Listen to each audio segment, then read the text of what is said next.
સ્વાધ્યાયમાં ટેમ્પલેટમાં દાખલા નંબર 12 નીચેની માહિતી પરથી પ્રીત લિમિટેડના ચોપડે વેપાર ખાતું બનાવો.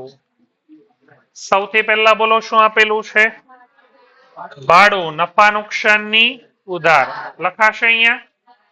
ઓફિસ ખર્ચ, નફા નુકસાનની ઉધાર લખાશે અહીંયા. હવે ધ્યાનથી સમજો શું છે. ફેક્ટરીમાં હોય કે ઓફિસમાં, ફેક્ટરી અથવા કારખાનાનો ખર્ચો ક્યાં આવે? લખાશે અહીંયા. પહેલી લીટીમાં અહીંયા લખી નખાય. એની પહેલા શું લખવું પડે? શરૂઆતનો સ્ટોક.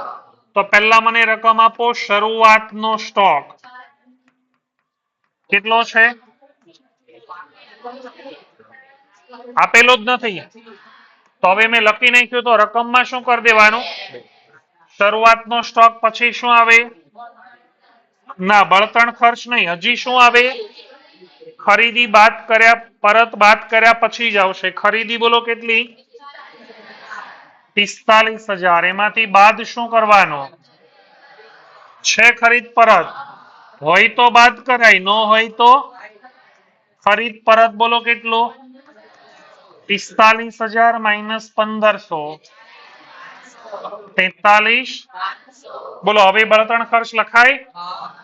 સદ્દો પહેલી લીટીમાં લખી શકાય. બળતણ ખર્ચ બોલો કેટલો? 5,500. આગળ વાંચો. નિયમ બોલો. આમાં ગાભા વેપાર ઉધાર, જામા ગાભા નન્નો ઉધાર, ખાલી ગાભા. તો આવશે વેપાર ખાતાની ઉધાર બાજુ. લખાશે આવક, માલ, ગાડા, ભાડું. બોલો રકમ. રકમ કેટલી એની? 2,000. આગળ વાંચો. એના પછી રોસી, બેસી, પાસ, મિલે. યાદ છે નિયમ? રોકડ સિલક, બેંક સિલક, પાકા સરવૈયામાં મિલકત, લેણા બાજુ. બોલો એને શોર્ટકટમાં શું યાદ રાખવાનું? રોસી, બેસી, પાસ, મિલે. વેપારમાં આવશે. ચલો નૂર આવશે. નૂર ખરીદીનો ખર્ચો એટલે વેપાર ખાતાની ઉધાર બાજુ. નૂર બોલો કેટલું છે? 200. આગળ વાંચો. ખરીદી. ખરીદી આવી ગઈ. ચલો વેચાણ ક્યાં લખીશું? વેચાણની રકમ ઇનર કોલમ. શું કામ ઇનર કોલમ? માઇનસ વેચાણ પરત 1,000 બાદ કરો.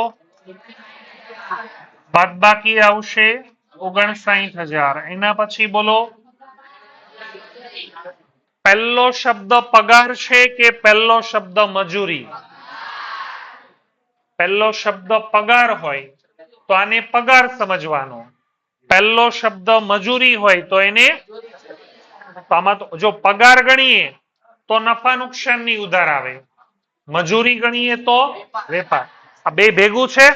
બંને ભેગું હોય તો ધ્યાનમાં કયું લેવાનું? પહેલું શું છે? તો અહીંયા લખાય નફા નુકસાનની ઉધાર. વીમો લખાશે નફા નુકસાનની ઉધાર. ખરીદ પરત ખરીદીમાંથી શું થાય? બાદ. બાદ થઈ ગયું. ચલો હવાલામાં વાંચો શું આપેલું છે? આખર માલનો સ્ટોક. આખર માલનો સ્ટોક બોલો ક્યાં લખાશે? વેપાર ખાતાની જમા બાજુ. લખાશે વિગતમાં આખરનો સ્ટોક. રકમ બોલો 4,000. છે કોઈ વિગત? હવે ચલો વેપાર ખાતાનો સરવાળો કરીએ. કઈ બાજુ વધારે છે? આમાં પણ જમા જ વધારે છે. જમાનું ટોટલ 63. તો બંને સાઈડ પર ટોટલ કેટલું લખવાનું? ઉધાર બાજુ પર ઘટતી રકમ. શું કહેવાય આને? કાચો નફો. બોલો કૌંસમાં શું લખાય? નફા નુકસાન ખાતે લઈ ગયા. બોલો કેટલા? 11,000 જમા સાઈડ પર ઘટે તો એને શું કહેવાય? કાચી